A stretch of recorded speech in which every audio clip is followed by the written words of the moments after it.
This is a game played in the Quzhou International Tournament. Black is from China, Gu Zihao, Professional 9 Dan, against White from Korea, Park Geunho, Professional 6 Dan. This is a critical moment of this game. White is currently ahead for around 6.5 points, which is the Komi.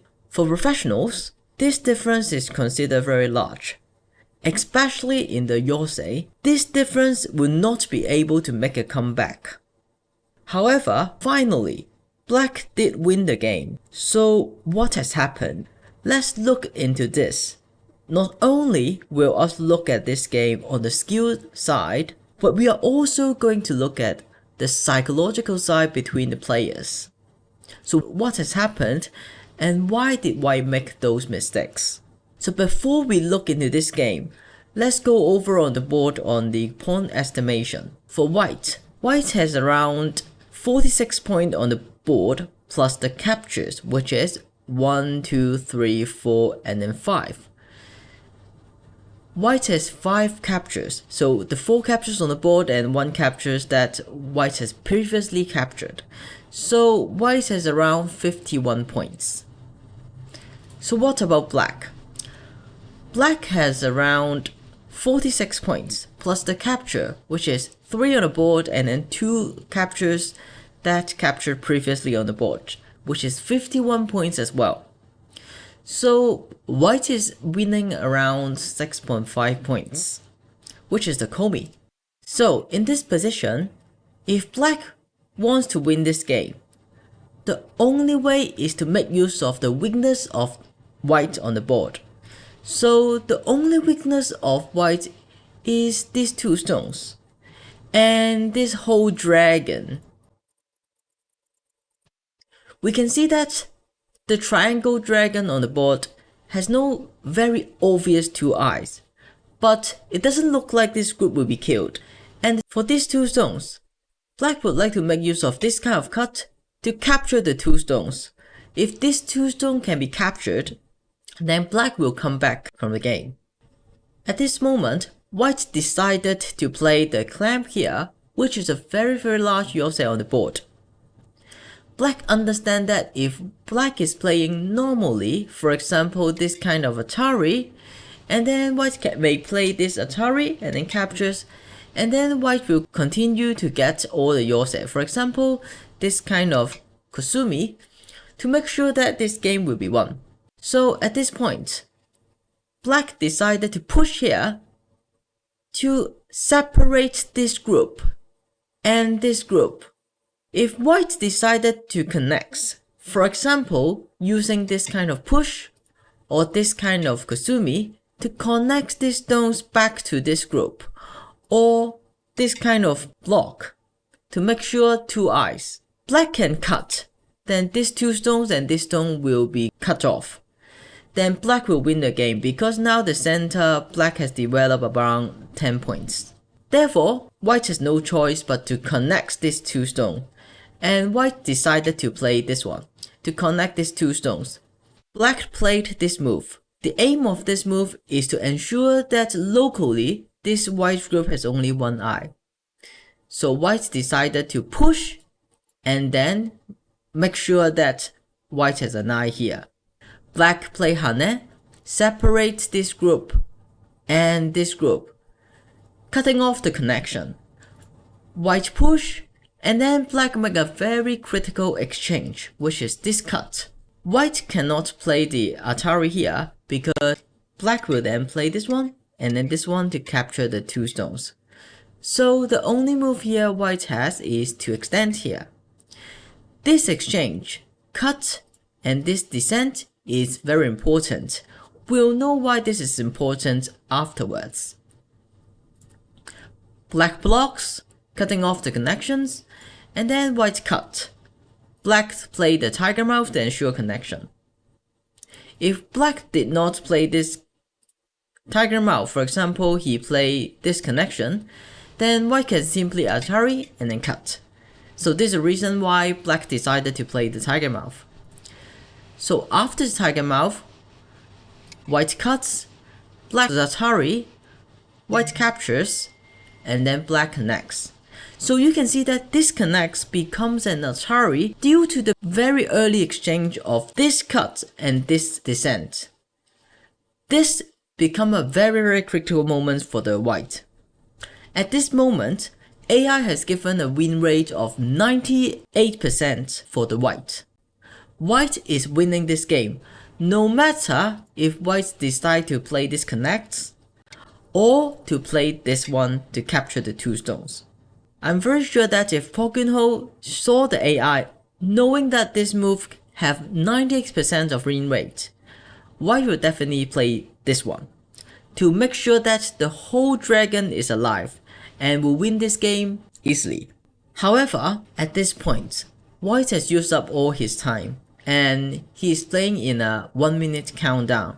It is very difficult to judge and to estimate if making a concession here will be enough for white to win this game. So if white is playing this one, after black captures and then white recaptures, black save these 2 stones and at the same time destroy a loss of territory for the white on the right hand side. Therefore, point wise, this connect is definitely larger than capturing on p6. Due to the countdown, white did not have enough time to estimate if white is still winning if white is making a concession. So white decided to play the connect, which is very common. White decided to play the connect, which is very understandable. Black decided to play the connect. So at this point, we can see that the whole white dragon is surrounded by the black stones. So if white decided to connect on q6, then definitely white has a plan to make sure that this group is alive. So you can pause the video and then have a look on this life and death problem and check how can white alive for this group. So the correct answer of making this group alive is to play the camera on a2. This is not easy to calculate, but this is very easy for the professional players. There are 2 ways to kill this white group. So first is this large camera and the second one is this small camera. If you play the large camera, white can play the push after black play the blocks. White throw in after what black captures.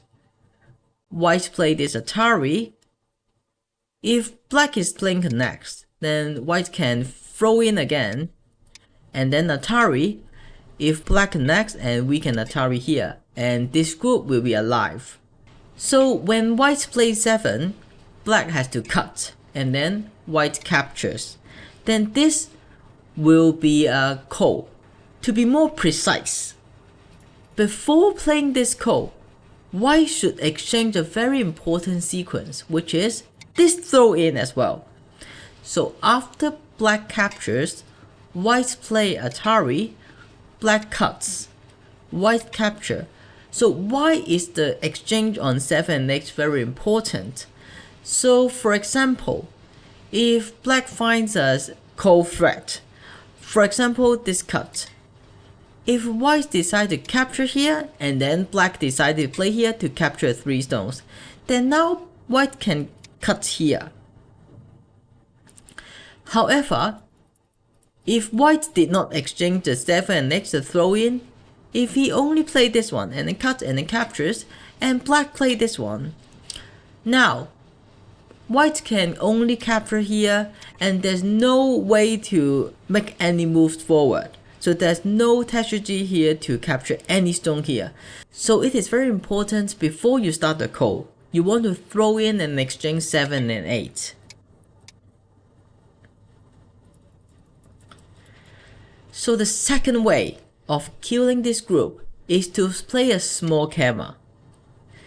If you play a small camera, white is going to play this one, and then after black play this one, white can play this one, and then black captures. No matter if black is playing the large camera or the small camera, the result is a call. However, these 2 calls make a very large difference of this game. If black is losing this call, black will not be captured on h2. But if black is losing,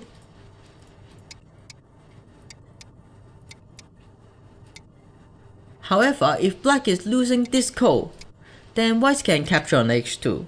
So although both are coal, the result is similar, but this has a large difference after the coal.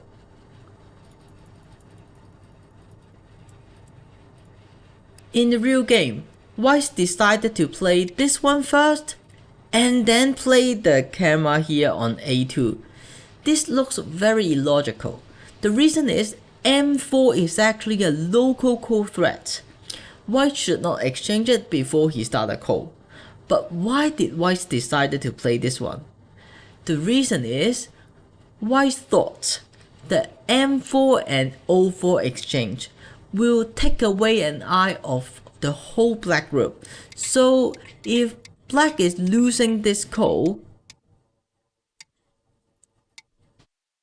then this whole group is in danger, because after the capture in this one, black has to alive by playing L1, and then white can play the push and then Atari, and then black has to play this one, letting white to capture this one. This move looks a little bit illogical, but actually this involves very deep calculation. However, this is wrong. The reason is white has overlooked something. Black does not have to play b1 to kill this group. Black has another option to kill this group, which is c1. After white start the coal here, and then white push, black blocks, white captures, and then black play the cut. And then white decided to play the capture. Actually, at this point, white still has more than 90% of win rate, and white should continue to play the Atari here and keep fighting this coal, because white has a lot of local coal threat. For example, this throw-in, this Atari, this Atari, this Atari, this kind of peep. There are so many local coal threats. However, why did white did not continue to play the coal here? I think it is because of the mistakes of overlooking the move on c1. When white decided to play m4, the aim of m4, this one, was expecting black would start the coal on b1. However, in the real game, black started the coal on c1, which was not as planned. And m4 becomes a bad move because it takes away one very critical local coal threat for the white. In professional minds, when they lost a coal threat, they will feel very insecure, especially in this very high pressure game, because the game did not go as planned for the white. So white will a little bit stressed out, especially in countdown. So white finally made a wrong judgment and decided to not continue play the coal and capture here. And then black played this one. After we finish this coal, we can see that black suddenly get 1, 2, 3, 6 points, 7, 8, 9, 10, 11, 12, 13, 14 and 15. Suddenly get 50 points or even more in the center, which will make black wins the game. What did white do wrong in this game? Many players thought that the losing move for white will be this capture. Because when you look at AI, this capture has the largest percentage of reduction. Yes, this is very correct. This is the reason why white has lost this game. But for me, I think there are some easier way for white to win this game.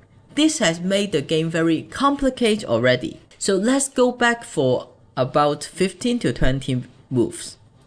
This was the start of how when we look at this game.